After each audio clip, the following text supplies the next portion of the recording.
అందరికీ నమస్కారం, welcome back to my channel. Title చూశారు కదా, నిజంగా అది జగన్మోహన్ రెడ్డికి వర్తిస్తుంది. మాజీ సీఎం జగన్మోహన్ రెడ్డి గారు ప్రస్తుత ఎమ్మెల్యే, పులివెందల ఎమ్మెల్యే జగన్మోహన్ రెడ్డి గారికి తప్పకుండా వర్తిస్తుంది.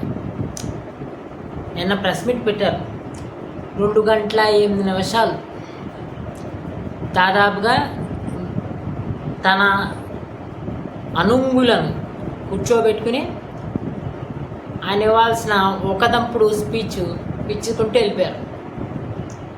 3 అంశాలను కవర్ చేశారు. ఫస్ట్ టైము ఆయన ఏ అంశాల మీద మాట్లాడుతున్నాడా అన్న దాని మీద ఒక క్లారిటీ ఇచ్చి మాట్లాడటం ఫస్ట్ టైం అనుకుంటా. రైతులు యూరియా సమస్య మీద, తర్వాత సూపర్ 6 సూపర్ సక్సెస్ అనే దాని మీద, మెడికల్ కాలేజీల మీద నేను మాట్లాడుతున్నానంటూ మొదలుపెట్టి మధ్యలోని ఆ నోటి దురదెందుకు నాకు అర్థం కాదు. చంద్రబాబు నాయుడు ఎందులోనే దూరి పడిపోవాలి, దూకేయాలి, అర్థ సత్యాలు చెప్పడం, కొన్ని దాచేసి చెప్పడం,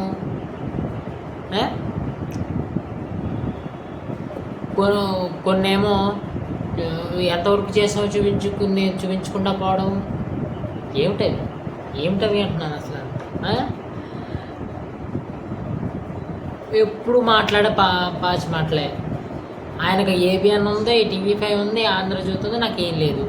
ఏలో మీడియా ఉంది, నాకేం లేదు. మరి సాక్షి మీడియా ఎవరిదే అమ్మేశారా దాన్ని? త్వరలో పార్టీ ఎలాగో క్లోజ్ అయిపోతుంది, ఇప్పుడు సాక్షి మీడియాని కూడా క్లోజ్ చేసి పడేసారా? ఎవరికైనా అమ్మేశారా? మెయింటెనెన్స్ ఆఫ్ లా ఆర్డర్ లేదంట.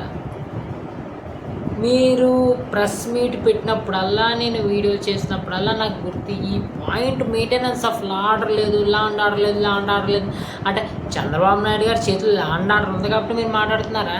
అసలు మీకు గత 5 సంవత్సరాల్లో లా అండ్ ఆర్డర్ గురించి మీరు అసలు పర్యవేక్షించుకుంటారా? అసలనే ఇప్పుడు నేను ఎగ్జాంపుల్స్ చెప్పాలా? శిరోమండనం డాక్టర్ గారు, లేకపోతేనే డోర్ డెలివరీ కేసులు, మీ ఇంటి కోతమీద దూరంలోనే అత్యాచారాలు, ఇవన్నీ చెప్పాలా? లాండ్ ఆర్డర్ గురించి మీకు ప్రత్యేకంగా చెప్పాలా? మీ 5 సంవత్సరాల గురించి, మీ 5 సంవత్సరాల కన్నా ఇప్పుడు చాలా బెటర్గా ఉందని నేను క్లియర్గా చెప్పగలను. ఎప్పుడన్నా చెప్పగలను ఆంధ్రప్రదేశ్లో. ఇంకా 3 విషయాల గురించి మాట్లాడుకుంటూ వచ్చారు. 3 విషయాలు ఏంటి? రైతులు యూరియా సమస్య గురించి అంటున్నారు. రైతులు యూరియా సమస్య దేశవ్యాప్తంగా ఇప్పుడు ప్రస్తుతానికి ఏర్పడిన ఇంటర్నేషనల్ సమస్యల వల్ల మనకు వస్తున్న ప్రాబ్లం కాదా? ఆంధ్రప్రదేశ్లో లేదా, తెలంగాణలో లేదా, లేకపోతే కర్ణాటకలో లేదా? ఇక్కడ చూసుకుంటున్నారు కదా, ఎక్కడ తక్కువైంది, ఎక్కడ తక్కువగా ఉంది, ఎక్కడ ఎక్కువగా ఉంది అనేది. ఇక క్యూలో నిలబడ్డాం అంటావా? క్యూలో నిలబెట్టాలి. క్యూలో నిలబడకుండా మీకు ఎక్కడి నుంచి వచ్చేద్ది? Door delivery చేయించమంటారా? మీరు పెట్టాల్సిందిగా ప్రాసెస్. అసలు రైతుల గురించి అంత అందంగా మాట్లాడేస్తున్నారు మీరు. 2 కారణాలు చెప్తాను మీరు ఓడిపోయేదానికి. 1, land titling act. Land titling act వల్ల మీరు సంకనాకపోలేదా? మీ గవర్నమెంట్ సర్వే చేసుకుంటూ కూర్చున్నారు. పంటల సర్వే, భూమి సర్వే అని చెప్పి భూమి సర్వే పెట్టేసి ఒక భూమి మీద ఇంకొక భూమిని ఎక్కించేసి ఇప్పుడు ఆ భూమి గురించి తలాలు పీక్కునేలాగా కొట్టుకునేలా చేసింది మీ ప్రభుత్వం కాదా? అన్నిటికన్నా ముఖ్యమైన విషయం, మీ హయాంలోనే క్రాప్ హాలిడే రాలేదా? మా కోనసీమలోనే, అంబేద్కర్ కోనసీమ జిల్లా, గోదావరి డిస్ట్రిక్ట్ అంటే rice bowl of Andhra Pradesh or India అంటారు. మరి మీ హయాంలో కదా క్రాప్ హాలిడేని ప్రకటించింది? ఎవరు తీసుకొచ్చి ఏం మాట్లాడుతున్నారు మీరు? ఇంకా మెడికల్ కాలేజీల అంశం గురించి మాట్లాడుతున్నారు. మీరు కట్టిన 5 మెడికల్ కాలేజీల గురించి మాట్లాడుతున్నారు. మరి ఓవరాల్గా 17 మెడికల్ కాలేజీల గురించి మనం మాట్లాడుకుంటుంటే 5 మెడికల్ కాలేజీ మీరు చచ్చి చెడి అక్కడ అప్పు చేసి ఇక్కడ అప్పు చేసి మీరు ఎంతవరకు అంటే జియో నెంబర్ 107 తీసుకొచ్చి ఆ వచ్చిన సీట్లలో 50% మేనేజ్మెంట్ కోటాలో సీట్లు అమ్ముకోవాలన్న ఆలోచన మీరు చేయలేదా ఒక జీవో తీసుకొచ్చి? మరి అలా అమ్ముకునే పరిస్థితి పోవాలనుకుంటే రిజర్వేషన్స్లో ఉన్న వారికి మీరు సీట్లు ఎలా ఇద్దారనుకున్నారు అప్పట్లోనే? పీపీటీ మోడల్లోనే ఇప్పుడు ప్రభుత్వం చేయాలనుకుంటుంది. పీపీటీ మోడల్ అంటే పబ్లిక్ ప్రైవేట్ పార్ట్నర్షిప్. అంటే పబ్లిక్ అంటే ఏంటి? గవర్నమెంట్ ఇన్వాల్వ్మెంట్ కూడా ఉంటుంది అందులోని. కన్స్ట్రక్షన్కి కానీ దాని మెయింటెనెన్స్కి కానీ ప్రైవేట్ చూసుకుంటుంది. దాని విధి విధానాలు కానీ దాని రూల్స్ కానీ దాని రెగ్యులేషన్స్ కానీ గవర్నమెంట్ హ్యాండ్లో ఉంటుంది. ఆ మాత్రం తెలియదా మీకు? 5 ఏళ్ళు సీఎంగా చేసి ఓటు పీకిస్తారు. అసలు అధికారంలోకి రావాలన్న ఆలోచన ఉండిందా మీకు? అధికారంలో రావాలన్న ఆలోచన ఉన్నప్పుడు ఆ నోటు దుర్సి మాటలు ఏమిటి? ఆ అబద్ధాలు ఏమిటి? ఆదర్శ సత్యాలు ఏమిటి? సూపర్ 6 గురించి మాట్లాడారు. దీని విషయంలోనే ఇరువుది తప్పే అంటాను. టీడీపీ ఆధ్వర్యంలో ఉన్న నిన్న కూటమి ప్రభుత్వం నేను సభ పెట్టకూడదు అసలు చెప్పాలంటే నేను. ఎందుకంటే వాళ్ళు ఇచ్చిన సూపర్ 6లో 4 పథకాలు అమలు చేశారు. ఇంకా 2 పథకాలు పెండింగ్లో ఉన్నాయి. 5 దసరా లోపల మేము స్టార్ట్ చేస్తామన్నారు. మహిళలకి 18 ఏళ్ళు దాటిన మహిళలకి 1500 అండ్ నిరుద్యోగ వృత్తి ఎంప్లాయీస్కి ఈ 2 వాటి గురించి ఆ పేపర్ తీసుకొచ్చి ఈ పేపర్ తీసుకొచ్చేసి దానికి దీనికి కంపారిజన్ పెట్టేసి అసలు మోసం చేసేస్తున్నారు. మోసం అయిపోయింది. ఏంటది? తల్లికి వందనం ఎవరు ఇచ్చారు?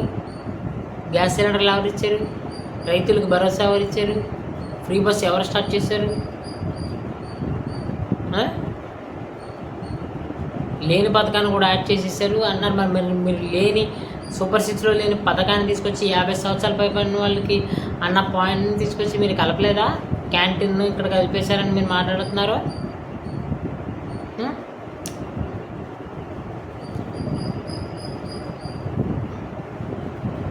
ఓన్లీ ఎంప్లాయీస్ విషయమే తీసుకుందాం. ఎంప్లాయీస్కి నిరుద్యోగ వృత్తి ఇస్తా అన్నారు, ఇప్పుడు దాకా ఇవ్వలేదు అన్న మాట మాట్లాడుతున్నారు. కానీ మీకు తెలుసా డిఎస్సి నోటిఫికేషన్ ఇచ్చి 16,000 మంది ఉద్యోగుల్ని లైన్ చేస్తారని తెలుసా మీకు? కానిస్టేబుల్ లాంటి పోస్టులు పడుతున్నాయని తెలుసా మీకు?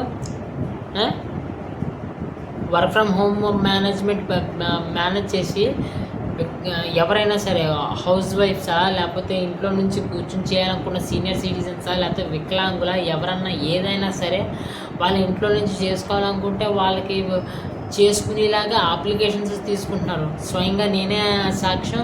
నేనే అప్లికేషన్ పెట్టుకున్నాను. నాకు నెలలో ఏదో ఒకటి ఫోన్ వస్తుంది, దాని తర్వాత ట్రైనింగ్ ఉంటుంది, తర్వాత మీకు ఉద్యోగం ఉంటుందని చెప్పారు. ఇలా ఉద్యోగాలు ఇస్తుకుంటూ పోతున్నప్పుడు నీకు నిరుద్యోగ వృత్తి అవసరం ఏముంది? అది ఇచ్చినా ఇవ్వకపోయినా ఆవిడ పట్టించుకోడు. నీకు ఎంప్లాయీస్కి నిరుద్యోగులకి ఉద్యోగాలు సరిగ్గా టైంకి ఇస్తున్నప్పుడు అది ఎప్పుడైనా పాటించి తీరుతారు, ఇచ్చి తీరుతారు. దసరా లోపల అన్నీ స్ట్రీమ్ లైన్ చేసుకోవాలని ప్రభుత్వం ఆలోచనలో ఉంది.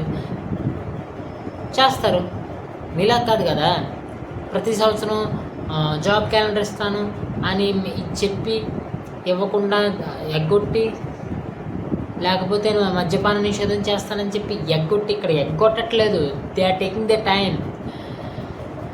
మీరు చేసిన ఆర్థిక విధ్వంసాన్ని దృష్టిలో పెట్టుకుని they are taking their own time and they are going into the schemes. ఎలా అమలు చేయాలి, ఎలా ప్లాన్ చేయాలి, మనకి ఖజానాకి ఇబ్బంది రాకుండా ఎలా ప్లాన్ చేయాలి అని ఆలోచించి చేస్తున్నారు. అసెంబ్లీకి రాను, అసెంబ్లీలో మాట్లాడిన ఇలాంటి మాటలని మీకు రిప్లైలు ఎంత గట్టిగా వస్తాయో. మీకు రిప్లైలు వస్తాయి కాబట్టి మీ మాట వీగిపోతుంది కాబట్టి మీరు అసెంబ్లీకి రానంటున్నారు. ఫ్యాక్ట్స్ చెక్ చేసుకుని నోరు అదుపులో పెట్టుకుని ఎక్కడి నుంచి ఎక్కడికి మాట్లాడాలో ఎలా మాట్లాడాలని చూసుకుని మాట్లాడితే మనం 15 ఏళ్ళకా 20 ఏళ్ళకా 30 ఏళ్ళకా జీవితకాలంలో ఏదో ఒక కాలంలో మళ్ళీ ఒక 5 ఇయర్స్ మళ్ళీ మనం అధికారంలోకి వచ్చే అవకాశం ఉంది. ఇలాగే నోటు దురుసుగా మాట్లాడతాను, నా ఇష్టం వచ్చినట్టు మాట్లాడతాను, అర్ధ సత్యాలే మాట్లాడతానంటే 11 కాస్త 1 అవుద్ది, పార్టీ కాస్త షట్ డౌన్ అవుతుంది. చూసుకుని మాట్లాడండి. నా వీడియో కనుక నచ్చితే లైక్ చేసి షేర్ చేసి సబ్స్క్రైబ్ చేసుకోండి. Thank you.